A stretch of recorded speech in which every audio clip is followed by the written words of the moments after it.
வணக்கம். Welcome to psi Tamil tech உலகம். இன்னைக்கு நாம தினமும் கம்ப்யூட்டர்லயும் மொபைல்லையும் பயன்படுத்துற முக்கியமான ஃபைல் டைப்ஸ் பத்தி பார்க்க போறோம். இதுல பல விஷயங்கள் நமக்கு தெரியும். ஆனா அதுக்கு பின்னாடி இருக்கிற சின்ன வரலாற்றையும் இன்னைக்கு தெரிஞ்சுக்கலாம். முதல்ல நாம பார்க்க போறது இமேஜ் ஃபைல்ஸ், அதாவது படங்கள்.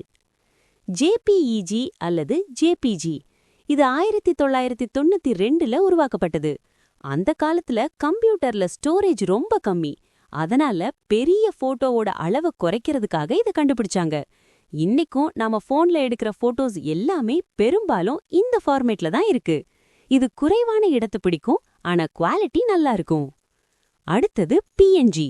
இது 90களோட நடுவுல ஜிஐஎஃப் ஃபைலுக்கு ஒரு மாற்றா உருவாக்கப்பட்டது. இதுல ஒரு ஸ்பெஷாலிட்டி இருக்கு. இதுல பேக்ரவுண்ட் இருக்காது. உதாரணமா ஒரு லோகோ உருவாக்கணும்னா பிஎன்ஜி தான் பெஸ்ட். அடுத்தது படிப்புக்கும் வேலைக்கும் முக்கியமான டாக்குமெண்ட் ஃபைல்ஸ். பிடிஎஃப் பத்தி உங்களுக்கு தெரியுமா? இது 1993ல அடோப் நிறுவனம் அறிமுகப்படுத்துச்சு. அப்போ இருந்த பேப்பர் டாக்குமெண்ட் கலாச்சாரத்தை டிஜிட்டல் உலகத்துக்கு மாத்துறதுக்காக இது வந்தது.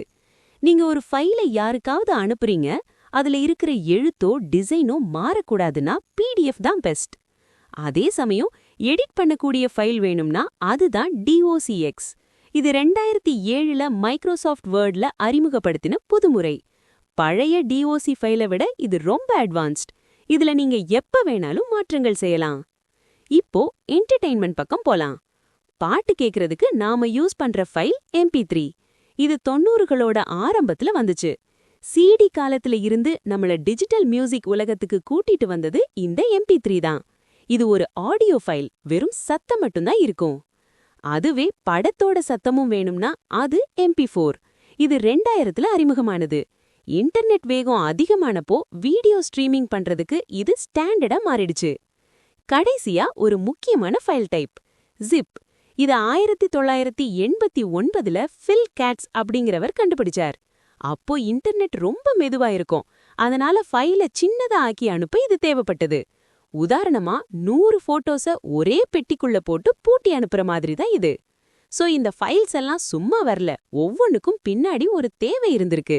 இனிமே கம்ப்யூட்டர்ல ஃபைல்ஸ் பார்க்கும்போது இந்த ஹிஸ்டரியையும் நினைச்சு பாருங்க. இந்த தகவல் உங்களுக்கு பயனுள்ளதா இருந்தா மத்தவங்களுக்கும் ஷேர் பண்ணுங்க. நன்றி, வணக்கம்.